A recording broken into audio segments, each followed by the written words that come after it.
Never in doubt, Jake. Woo. Never in doubt. The Celtics win. Where's the score? 124-118 over the Detroit Pistons.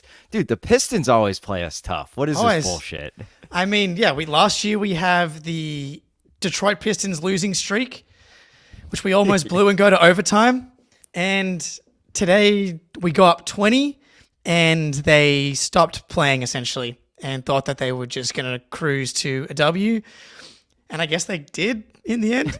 But Kinda. so I think we start at the end, right? That was a really nice clutch time performance. So where was it? When did Al Horford come back in? Al Horford came back in at 4 minutes and 25 seconds, and the Celtics are down 106-112.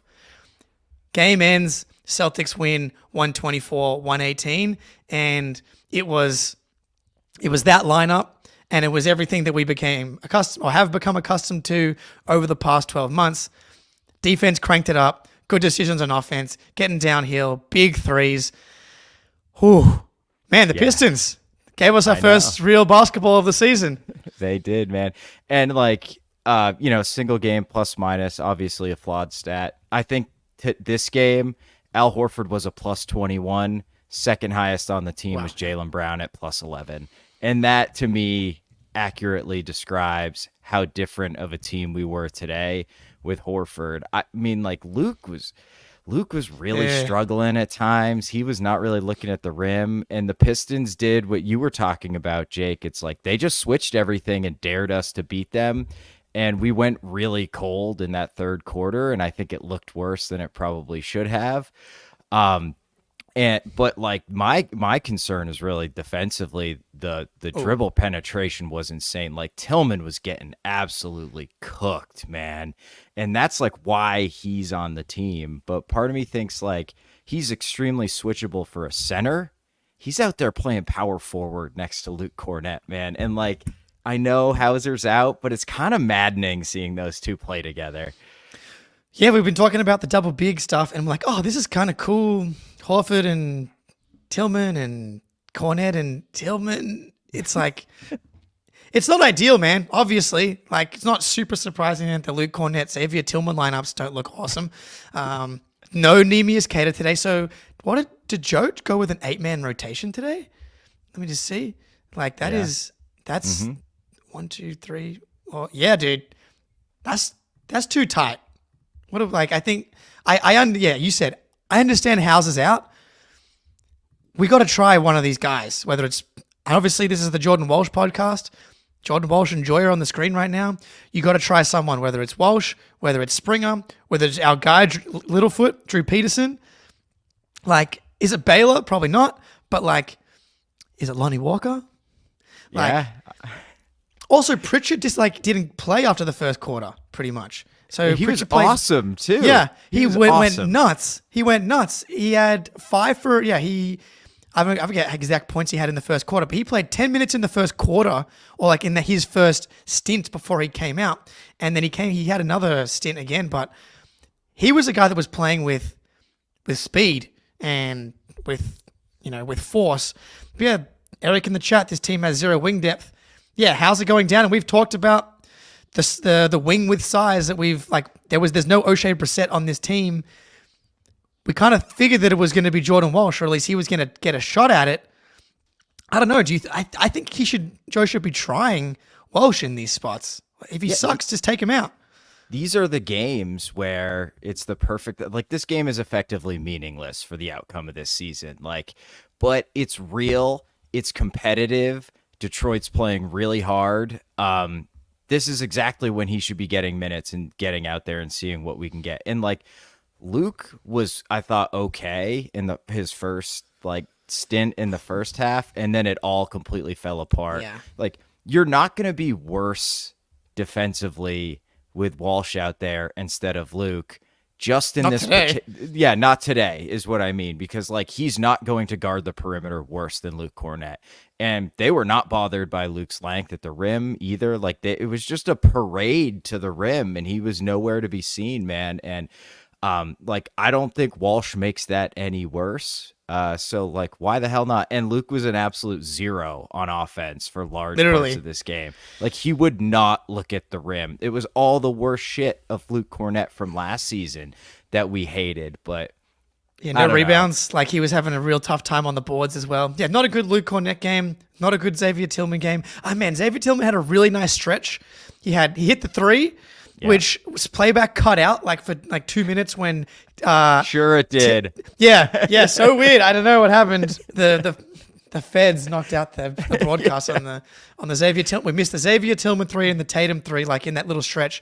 And Tillman had also done a couple of nice things, but like did not kind of get it going outside of that. But they did win the game. I know this is one of those games where it feels like 20% like a loss, 80% like a win, but crunch time. This was just a hey, we got up big. We probably want to get a little bit of crunch time practice before we play the Bucks or the Pacers. So we'll let them back in it. We'll go down 6 with 5 minutes to go, and we'll come back and win comfortably in crunch time. Like, is this the type of team it is now where it's like, oh yeah, if you're any of the other rival teams, you're like, oh my god, the Celtics might actually lose, and then every single time you think that they actually win, because that was exactly what it was like tonight, where, oh my god, the Celtics are actually down 6 with 5 minutes to go. You don't want to be down 6 with 5 minutes to go. And then they totally like flipped the script, cranked up the screws defensively. Yeah, everybody in here hit the freaking little button. Just like it, up. like it, subscribe. We're here. No late night tonight. We'll be doing a pod tomorrow talking about some early season trends.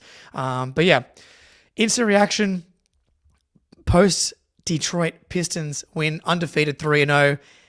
Jason Tatum, 37 points, 12 for 26, 6 for 13 from 3, 7 for 9 from the free throw line. Low on the rebounds today with 4, but 2 assists, 2 steals, a block, 1 turnover. I mean, that's like he's off to kind of a crazy start offensively and shooting the ball to start the year now. Like, he's averaging like 34 or 35 a game in his first 3 now, and he typically plays really well against the Bucks. MVP campaign off to a good start here. Yeah, doing well. The over 6 assist campaign. This one hurt, but he should be right around 5 after this game. Yeah, to me, I think he's had 3 turnovers in 3 games, which is absolutely nuts, man. Like, even if he cuts the turnovers down to like under 2, that's pretty insane for his usage. I don't really expect it, but the way he's playing, like, he's just getting shots on goal sometimes, and that's all you need. And like, he had a couple where I thought he probably got fouled. Like, he missed a few bunnies where I thought at least he could have got a whistle there. But man, the way he's hunting that pull-up jumper, and when it's going down like it has been, it's just like beautiful, dude. It's so awesome to watch, and he's just cooking bigs every time somebody puts a big on him. It's like too easy. It's like he waits for them to get on him, and then he's like, all right, sticking this in your face. But 5 fouls, dude. I can't remember the last time he's had 5 fouls, but credit to the Pistons. I mean, they've clearly... I'm kind of a JB Bickerstaff guy. Like, I did not think he was. I can't get there with you. I don't think he's good though. Yeah, he's better than Monty Williams. Like they had a negative coach last year. Like, Jaden Ivey didn't play last year, which insanity. So fucking dumb.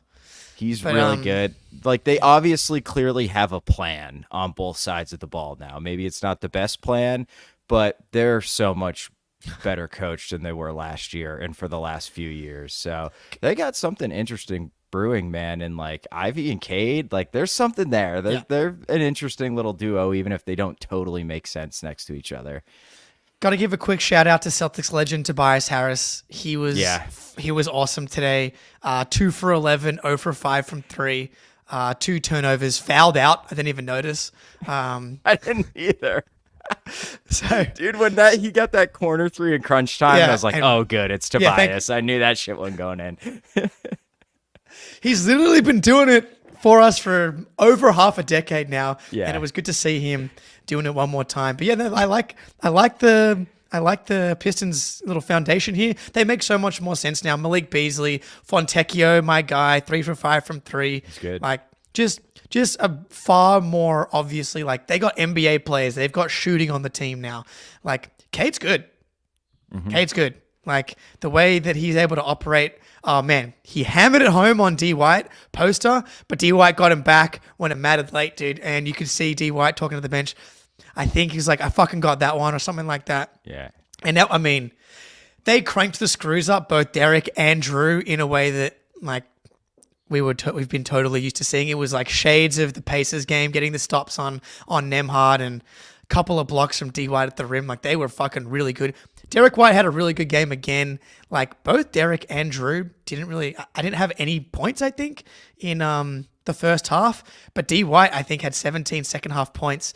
Ends the game 6 for 14, 0 for 6 from 3, but 5 for 5 from the line, 6 boards, 3 assists, 3 blocks, 1 turnover. Crazy. Like that, he was back today. Dude, him reading that play on that Cade cut coming from the weak side, it's like they showed the slow motion replay, and like as the dude's throwing the pass, he takes his first step to get there. And it's like, this dude is so incredible. Like he never ceases to amaze me, even though we've been watching him for like 2.5 years at this point. But yeah, weird, him not making a three, whatever. You have games like that. It's just, we're so used to him going like, 3 of 8 or 3 of 7, that it is a little surprising. But yeah, Drew had a weird game. Drew game. Yeah, he had a really weird game. He just was kind of not involved offensively a lot. I thought the Pistons did a really good job of taking the short roll away. Like even when we hit it, like we hit Al on a short roll. I think Tatum hit Al late in the game. It ended up working, but it was like a really difficult catch. There was defenders all around him. Al made a great pass out to the wing. I don't remember to whom. But I thought the Pistons defense, even though we dropped 124, like was not bad. And I think Drew probably suffered the most from the way they were defending, just because that's where he likes to get in his spots. That's going to be, if teams can figure out how to stop the short roll game, that would be like a huge adjustment for the league, just as far as defending the Celtics. Because when like Luke Cornett, as you said, first half was fine, but they were not able to get the Luke Cornett short roll stuff happening. Or for the rest of these guys, Drew had a weird game. He hit 2 shots, and 2 of them were the 2 of the biggest shots of the game. Yeah. Was like his 2 threes with like 3 minutes to go, monster nuts. And like, that's what you want to see, man. It's just a reminder, like when the chips are down, these guys are still fucking nails. And they were, even though we had the PTSD last year, they were one of the best teams in crunch time all year long. They were fantastic in crunch time against the Pacers, fantastic in crunch time against the Mavs, and this is our first crunch time game of the year, undefeated in crunch time. The Pistons are the first team to give it to us. But yeah, so we scored 124 points, but we had 71 points at halftime. So like there was a period there, I think it was like 7 minutes ago in the fourth quarter, and we had like 36 points in the second half. Like defense was atrocious, offense was garbage for like the majority of the second half, and then they just completely flipped the switch and melted their faces off in 4.5 minutes. And it was like, whew, that's also, the Pistons have kind of done that already twice now, I think, in 3 games, because they were up on the Pacers and then they were up on the Celtics. And that's probably going to be, that's just like something that young teams have to kind of figure out. That's good. They want to be in games and then lose so they can get. It's a good point. If you had Cooper Flag to Cade and Ivy and Duran, like that's like an interesting little complementary nucleus. Flag would make their team make a lot of sense, but this really felt like at least most of the second half until the last 4.5 minutes. Jaylen, should we talk about Jaylen? Yeah, we probably should. It felt like the C's were just kind of doing those, like, let's see how little effort we can get away with and still win this game. But yeah, this is one of JB's worst games in a very long time. Like, he couldn't get anything to go. And I think the thing I disliked the most about it was he started to get tunnel vision, and then he was forcing stuff. And that's like the opposite of what made him so awesome last season. And for the first 2 games this year, like he's been great this season, but this was a tough one, dude. It was rough. I would love to see the fourth quarter numbers, go back and have a look, because he ends the game 6 for 24, 9 for 10 from the free throw line though, and hit the 2 biggest free throws of the game, had a couple of really clutch rebounds, had 5 assists, and only had 2 turnovers. So like, we like to say, yes, Tatum may have gone 6 for 22 in game 2 of the NBA Finals, but he still played great. Don't think Jaylen was the same in this game.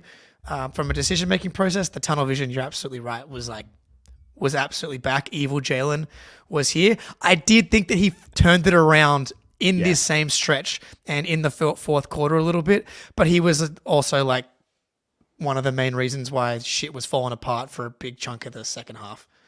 Yeah, for sure. I feel like Tatum got a super long rest at the end of the third and beginning of the fourth quarter, and that's when the wheels kind of fell off, although they were already well on their way to being off.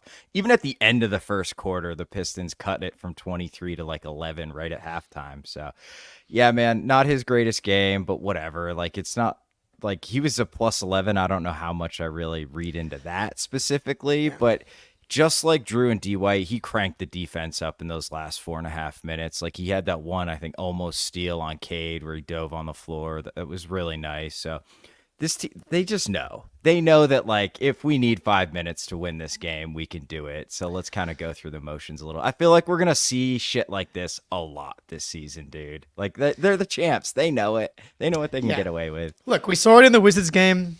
We saw it tonight. It's like, do you want them to lose? Can they learn the lesson while also not learning the lesson? Like they didn't win the game, but I mean, like they won the game, so they didn't get the full like. See, you can't just fuck around and then win the game. Well, actually, we can. So, yeah, I think you're absolutely right. I'm assuming we're going to see a more locked in kind of start to finish version of the Celtics in the Bucks game coming up next, but we will see. The Bucks had a very enjoyable loss to the Chicago Bulls yesterday. So we'll be recording live 8 p.m. Eastern tomorrow. Probably should wrap it up now. We'll be talking more about this game, breaking it down a little bit, especially I think that fourth quarter, and jumping around the league, early trends, and yeah, just a bunch of good times. We should get out of here. I think that Garden Report has probably started. So it has, yeah. Yeah. All right, Spoonie. I will see you tomorrow. Everybody in the chat, good to see you. Talk soon. Peace.